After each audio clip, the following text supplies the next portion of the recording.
BSc artificial intelligence చదువుకునే స్టూడెంట్స్కి విద్యార్థులకు స్వాగతం. ఈ క్లాస్లో సెకండ్ బీఎస్సీ ఆర్టిఫిషియల్ ఇంటెలిజెన్స్ మేజర్లో కోర్స్ 8 ఇది సెమిస్టర్ 3లో ఉంటుంది. సెమిస్టర్ 3లో ఇన్ఫరెన్షియల్ స్టాటిస్టిక్స్ అనే ఈ పేపర్కి ఇంపార్టెంట్ క్వశ్చన్స్ నేను ఎక్స్ప్లెయిన్ చేస్తాను తెలుగులో. Only for Andhra Pradesh, AP state, right.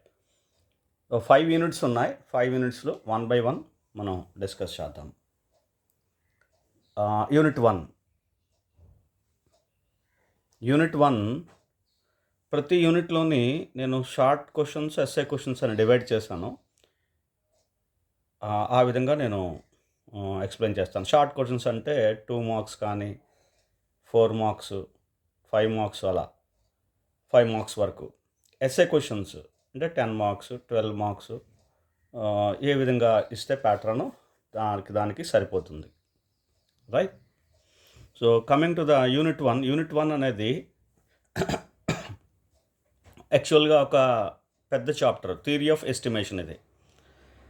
But అందులో కొన్ని ఇంపార్టెంట్ క్వశ్చన్స్ నేను టికౌట్ చేస్తాను, ఇక్కడ ఎక్స్ప్లెయిన్ చేస్తాను. ఆ క్వశ్చన్స్ మీకు డెఫినెట్గా వస్తాయి. ఓకే, ఫస్ట్ షార్ట్ క్వశ్చన్స్ చూడండి. డిఫైన్ పాపులేషన్ శాంపిల్ని డెఫినేషన్స్, పారామీటర్ స్టాటిస్టిక్, అలాగే ఈ definitions, standard error definition, explain అన్బయాస్డ్నెస్ అనే కాన్సెప్ట్ని ఎక్స్ప్లెయిన్ చేయడం, కన్సిస్టెన్సీ, ఇంకా ఉన్న ఎఫిషియన్సీ, సఫిషియన్సీ, అవి మీకు ఇందులో కవర్ అవుతాయి. ఎస్ఏలో కొన్ని కవర్ అవుతాయి, అవి మీరు ఇందులో డెఫినెట్గా షార్ట్ క్వశ్చన్స్ ఇచ్చినప్పుడు మీరు రాయొచ్చు. ఈ కైండ్ ఆఫ్ క్వశ్చన్స్ ఉంటాయి ఇందులోని. ఈ ఫస్ట్ 3 కంపల్సరీ చదవండి.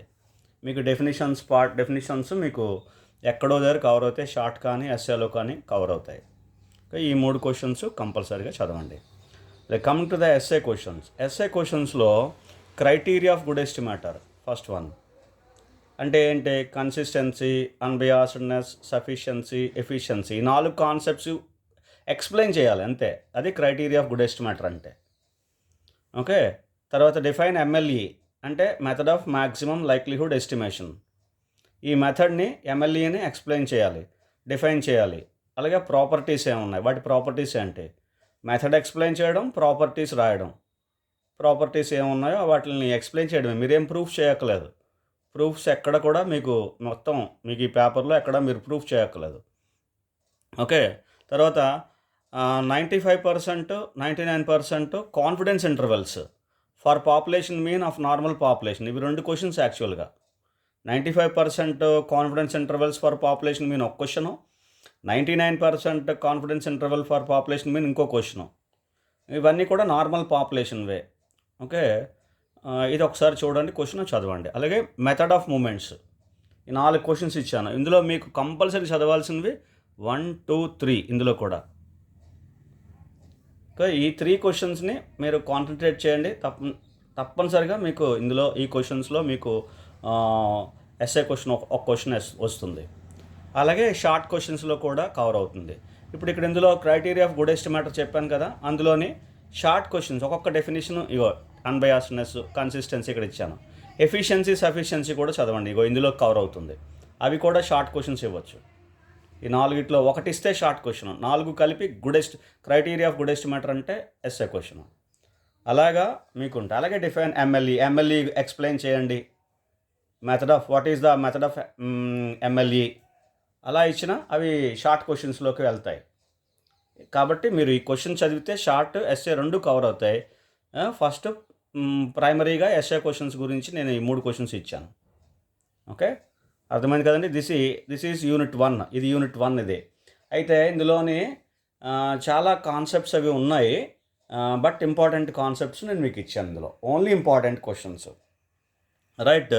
ఇందులో ఎక్కువగా ప్రాబ్లమ్స్ లేవు, అందుకని నేను ఇందులో ప్రాబ్లమ్స్ గురించి డిస్కస్ చేయట్లేదు. ప్రాబ్లమ్స్ చాలా తక్కువ, రైట్. నేను ప్రాబ్లమ్స్ ప్రజెంట్ నేను సజెస్ట్ చేయట్లేదు.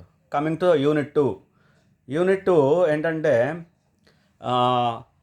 Testing of hypothesis, large sample test. ఇవి రెండు ఉన్నాయి ఇందులో.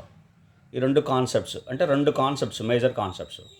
టెస్టింగ్ హైపోథసిస్లో కొన్ని డెఫినేషన్స్ ఉన్నాయి. ఇవి చాలా ఇంపార్టెంట్. అవి ఎస్ఏ క్వశ్చన్లోనే వస్తాయి, షార్ట్ క్వశ్చన్లో వస్తాయి. ఫస్ట్ షార్ట్ క్వశ్చన్ చూడండి.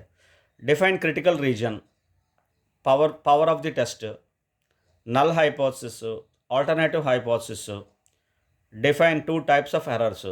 ఇవి 3 compulsory. Critical reason, power of the test, ఒక 5-6 డెఫినేషన్స్ ఉన్నాయి ఇందులో. Null hypothesis, alternative hypothesis 4, 2 types of errors 5 important definitions ఇందులో నేను కవర్ చేస్తున్నాను. ఇవి ఎస్ఏ క్వశ్చన్లు కూడా వస్తాయి. ఒక 3 డెఫినేషన్స్ లేదా 4 డెఫినేషన్స్ ఎస్ఏ క్వశ్చన్లో, ఒకే క్వశ్చన్లో ఇవ్వచ్చు ఎస్ఏ క్వశ్చన్కి. కాబట్టి మీరు జాగ్రత్తగా చదవండి. షార్ట్ క్వశ్చన్స్ కదా అని సింపుల్గా వదిలేయవద్దు.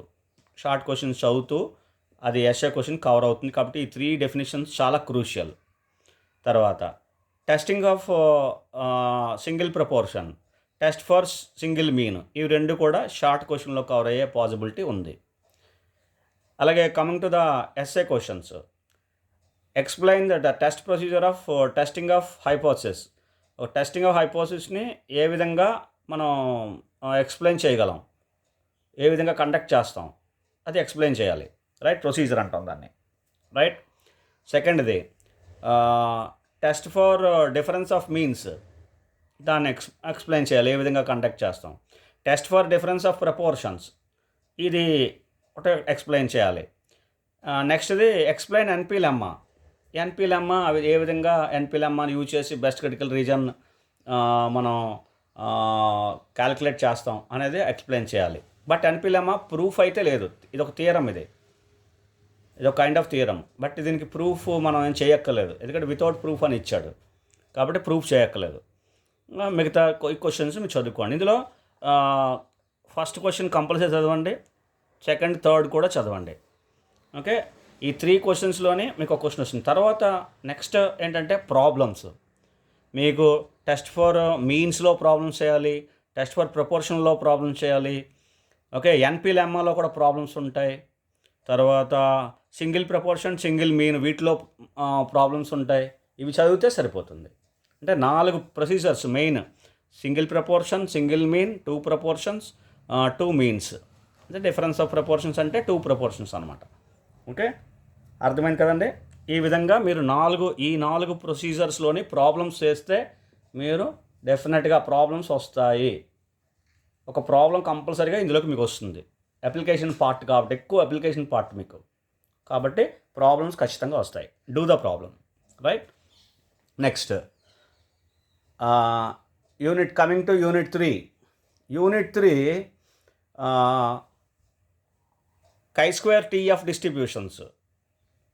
chi-square T of distributions, F distribution కూడా నేను రాస్తున్నాను ఇక్కడ, T of distributions, chi-square T of distributions. And then తర్వాత ఏంటంటే స్మాల్ శాంపిల్ టెస్ట్లో chi-square T టెస్ట్లో మాత్రమే, F టెస్ట్ నెక్స్ట్ చాప్టర్లోకి తీసుకెళ్ళాడు. రైట్. ఓకే, నెక్స్ట్ యూనిట్లోకి. ఓకే, యూనిట్ 3లో ఏంటి, exact sampling distributions chi-square TF 3, తర్వాత chi-square T మీద టెస్ట్లు అనమాట, టెస్ట్ ప్రొసీజర్స్. ఓకే, ఇప్పుడు చూడండి short questions. Define chi-square TF distributions. ఈ 3 డిస్ట్రిబ్యూషన్స్ డెఫినిషన్స్, ఇది చాలా ఇంపార్టెంట్. ఓకే, డెఫినిషన్స్ చదవాలి కాబట్టి ఇందులోనే ఈ క్వశ్చన్ ఇంపార్టెంట్. తర్వాత T test for single mean ఇచ్చాను, chi-square test for goodness of fit ఇచ్చాను ఇందులోని. ఓకే, ఇందులోని మీరు చదవగలిగితే T test for single mean కూడా కంపల్సరీ చదవండి. ఓకే, ఈ 2 క్వశ్చన్స్ ఇందులోని షార్ట్ క్వశ్చన్స్లో నేను చదవమని సజెస్ట్ చేస్తున్నాను. నెక్స్ట్ ఎస్ఏ క్వశ్చన్స్కి రండి. Properties, applications of chi-square TF. 3 డిస్ట్రిబ్యూషన్స్కి ప్రాపర్టీస్ ఉంటాయి, అలాగే అప్లికేషన్స్ ఉంటాయి, 3టిని చదవాలి. ఓకే, నెక్స్ట్ వన్ ఏంటంటే స్మాల్ శాంపుల్ టెస్ట్లో chi-square T మాత్రమే ఉన్నాయి. T test for difference of means compulsory చదవాలి. chi-square test for independence of attributes compulsory చదవాలి. ఈ 2 కంపల్సరీ చదవాలి. ఇండిపెండెంట్ ఆఫ్ యాట్రిబ్యూట్స్ తర్వాత గుడ్నెస్ ఆఫ్ ఫిట్ ఉంది, ఇక్కడ చూడండి, ఇక్కడ ఇందులో ఇచ్చాను షార్ట్ క్వశ్చన్స్లోనే. ఈ 2 టెస్టులు chi-squareలో. ఓకే, సరే. Next pair T test for difference of means. ఇది ఒకటి మీరు కంపల్సరీ. ఇందులో 4 క్వశ్చన్స్ ఇచ్చాను. 4 క్వశ్చన్స్ నేను చదవమనే చెప్తున్నాను. ఓకే, చాయిస్ అనేది మీది. నేను ఇందులో ఇంకో చాయిస్ చెప్పట్లేదు. 4 క్వశ్చన్స్ కంపల్సరీ చదవాలి. తర్వాత ఇందులో ప్రాబ్లమ్స్ కంపల్సరీ చేయాలి. వెరీ వెరీ ఇంపార్టెంట్ ఏంటంటే ప్రాబ్లమ్స్. మీకు ప్రాబ్లమ్ ఖచ్చితంగా వస్తుంది. టీ టెస్ట్ కానీ కై-స్క్వేర్ టెస్ట్ కానీ రెండే ఉన్నాయి కాబట్టి రెండిట్లోని ఏదో ఒకటి మీకు ప్రాబ్లమ్స్ నేను సజెస్ట్ చేస్తున్నాను. ఇప్పుడు ఇవందులో అన్ని ప్రొసీజర్లే. T test for single mean, difference of means, pair T test for difference of means, కై-స్క్వేర్లో 2, goodness of fit, independence of attributes. ఈ 5 ప్రొసీజర్స్లోని మీరు ప్రాబ్లమ్స్ చేయాలి. 5 ప్రొసీజర్లో ప్రాబ్లమ్ చేయాలి. Or at least T test for difference of means ఇదొకటి ఇందులోని, and pair T test for difference of means ఇది easy. Chi-square test for independence of attributes. ఈ మూడిటి మీద అట్లీస్ట్ ఈ 3 కాన్సెప్ట్స్ మీద ప్రాబ్లమ్స్ చేయండి. ఈ 3 టెస్ట్ ప్రొసీజర్లు అంటాం దీన్ని. ఈ మూడిటి మీద ప్రాబ్లమ్స్ చేయండి కంపల్సరీగా. ఓకే, నెక్స్ట్ మీరు చేయగలిగితే టీ టెస్ట్ ఫర్ సింగిల్ మీన్లో కూడా చేయండి. ఎందుకంటే సిమిలర్గా ఉంటుంది. సింగిల్ మీన్ 2 మీన్స్ అంటే డిఫరెన్స్ ఆఫ్ మీన్స్ మీకు సిమిలర్గా ఉంటాయి. అంటే ఒకదాని తర్వాత ఒకటి వస్తాయి. ఒకదాన్ని బేస్ చేసుకుని ఇంకోటి వస్తాయి. ఓకే, కాబట్టి ఆ విధంగా చేయండి. ప్రాబ్లమ్స్ మాత్రం కంపల్సరీ. ఇది 3rd unit. Coming to the 4th unit. 4th unit ఏంటంటే ఎఫ్ టెస్ట్ ఒకటి ఇప్పుడు ఇందులో మిగిలిపోయింది. స్మాల్ శాంపిల్ టెస్ట్లో 3 టెస్టులు కై-స్క్వేర్ టీ ఇందులో ఉన్నాయి, ఎఫ్ ఇందులో ఉంది. ఇది కాకుండా ఎనోవా 1 వే క్లాసిఫికేషన్, 2 వే క్లాసిఫికేషన్ అని ఉంటాయి. అవి 2. ఓకే, ఫస్ట్ ఎఫ్ టెస్ట్ ఒక్కటే ఉంది కాబట్టి మీరు ఇది కాన్సన్ట్రేట్ చేస్తే డెఫినెట్గా ఇందులో ప్రాబ్లమ్స్ వస్తాయి. ఇందులో కూడా ప్రాబ్లమ్స్ ఉంటాయి. ఇంకో F test for equality of variances SA క్వశ్చన్స్లో పెట్టాను. Definition properties of F distribution అనేది ఎఫ్ డిస్ట్రిబ్యూషను ఎఫ్ టెస్ట్ వాటి మీద అది షార్ట్ క్వశ్చన్లో తీసుకొచ్చి పెట్టాను అంతే. Okay, so applications of F distribution అనేది ఒకటి ఇందులో సెపరేట్గా తీసుకొచ్చాను అంతే. ఓకే, సో ఏ విధంగా మీరు దాన్ని కవర్ చేసుకున్న F test for equality of variances అనేది మెయిన్గా మీకు ఇందులోని చదవాల్సిన మెయిన్ క్వశ్చన్ ఇది.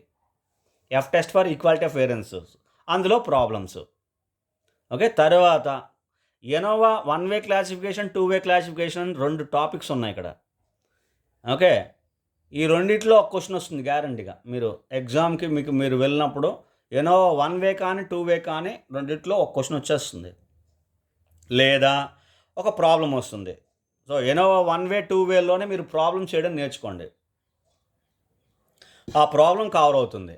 ఇది ఇందులోనే pattern. F test for equality of variances మీకు ప్రొసీజర్ ఇస్తే ఈ ప్రాబ్లం ఇస్తారు. ఈ రెండిట్లోని ఒక ప్రొసీజర్ ఇస్తే F test for equality variances problem ఇస్తారు. ఆ విధంగా మీరు ప్రిపేర్ అవ్వండి.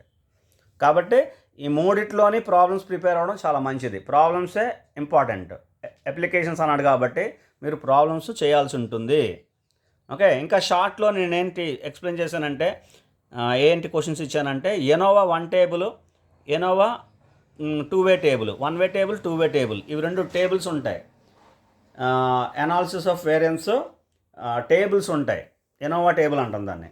ఓకే, 1 వే టేబుల్, 2 వే టేబుల్ మీరు లాస్ట్లో ఉంటాయి. అవి ప్రిపేర్ అయితే షార్ట్ క్వశ్చన్స్కి పనికి వస్తాయి. అలాగే అందులో చాలా ఇంపార్టెంట్ ఉన్నాయి షార్ట్ క్వశ్చన్స్లోని, కానీ అన్నిటిని నేను ఇందులోని కవర్ చేయలేదు. ఓకే, ఎనీహౌ ఇవి సరిపోతాయి.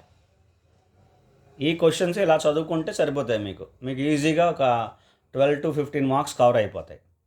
Right, so this is unit 4. ఇది చిన్న యూనిటే, ఒక విధంగా చెప్పాలంటే చిన్న యూనిట్ ఇది. ఎస్ఏ క్వశ్చన్ 3 క్వశ్చన్స్ ఉన్నాయి చూడండి. Right, next come to the 5th unit. ఈ యూనిట్కు అందరూ చేయగలుగుతారు. థియరిటికల్ ఉంటుంది, ప్రాబ్లమేటిక్ కూడా ఉంటుంది. మీకు అప్లికేషన్స్ ఉన్నాయి కాబట్టి. ఓకే, చూడండి యూనిట్ 5 ఏంటంటే non parametric methods. It is very important, చాలా ఇంపార్టెంట్, మీకు సింపుల్ కూడా. Okay, define NP methods short క్వశ్చన్స్లో నాన్ పారామెట్రిక్ మెథడ్ అనమాట. 1 శాంపిల్ సైన్ టెస్ట్, అదే 1 sample run test for 1 sample, Wilcoxon sign rank test. Okay, ఇవి short క్వశ్చన్స్లోనే నేను ఇచ్చాను. మీరు కంపల్సరీ చదవాల్సింది ఇది ఒకటి. ఓకే, ఈ 2 చదవండి. తర్వాత ఎస్ఏ క్వశ్చన్స్ రండి. ఎస్ఏ క్వశ్చన్స్లో advantages and disadvantages of NP methods, ఇది compulsory. Okay, median test for 2 samples, Wilcox and Mann Whitney U test, ఇది ఒకటి compulsory. Kruskal Wallis test. Next parametric versus non parametric methods అని ఉంటుంది. అంటే discussion between parametric and non parametric అనమాట. ఈ రెండింటికి difference ఏంటి, వాటి మధ్య ఉండే డిఫరెన్స్ ఏంటి ఉన్నాయి, అవి పాయింట్స్ అన్నీ రాయాలి. ఓకే, థియరిటికల్ క్వశ్చన్ కాకుండా ప్రాబ్లమ్స్ ఉన్నాయి. నేను ఇందులో ప్రాబ్లమ్స్ నేను సజెస్ట్ చేయట్లేదు. మీరు ఏ ప్రాబ్లమ్స్ మీరు చేయగలిగితే ఆ ప్రాబ్లమ్స్ చేయండి, సింపుల్గానే ఉంటాయి. Right, so this is what the questions you have to read in the unit 5. Unit 5లో ఇంపార్టెంట్ క్వశ్చన్స్ ఇవి. ఇందులో ఫైనల్గా మీరు ఏ యూనిట్స్ చిన్న యూనిట్స్ అని చెప్పాలంటే యూనిట్ 5 చిన్న యూనిటే, యూనిట్ 4 చిన్న యూనిటే. ఓకే, దీని తర్వాత చాలా ఇంపార్టెంట్ యూనిట్ ఏంటంటే unit 2. Come here, unit 2. Unit 2 అనేది చిన్న యూనిట్, ఇంపార్టెంట్ యూనిట్. ఓకే, తర్వాత మీరు చూసుకోండి, మీరు ఏంటి యూనిట్ 3 కాన్సన్ట్రేట్ చేయగలరా, యూనిట్ 1 చేయగలరా. ఒక 4 యూనిట్స్ని మినిమం 3 మ్యాక్సిమం 4th యూనిట్ని కూడా కవర్ చేస్తే మీకు మినిమం పాస్ అయితే డెఫినెట్గా మీరు అనుకున్న మంచి స్కోర్ వస్తుంది. పాసే కాదు, మంచి స్కోర్ వస్తుంది. 60 to 70% ఆఫ్ మార్క్స్ మీరు ఈజీగా స్కోర్ చేయగలుగుతారు 3 యూనిట్స్ నుంచి 4 యూనిట్స్ చదవగలిగితే. యూనిట్ 2, 4, 5 కంపల్సరీ చదవండి. అది కాకుండా 1, 3లో మీ ఇష్టం. నా సజెషన్ అయితే 3, తర్వాత 1లో మెనీ ఇంపార్టెంట్ క్వశ్చన్స్ ఉన్నాయి, అంటే వెరీ వెరీ ఇంపార్టెంట్ క్వశ్చన్స్ ఉన్నాయి. ఆ క్వశ్చన్స్ మీరు చదువుతూ లీడ్ చేసుకోండి, so that you can easily attempt this particular paper. Right, thank you and all the best. Thank you very much once again.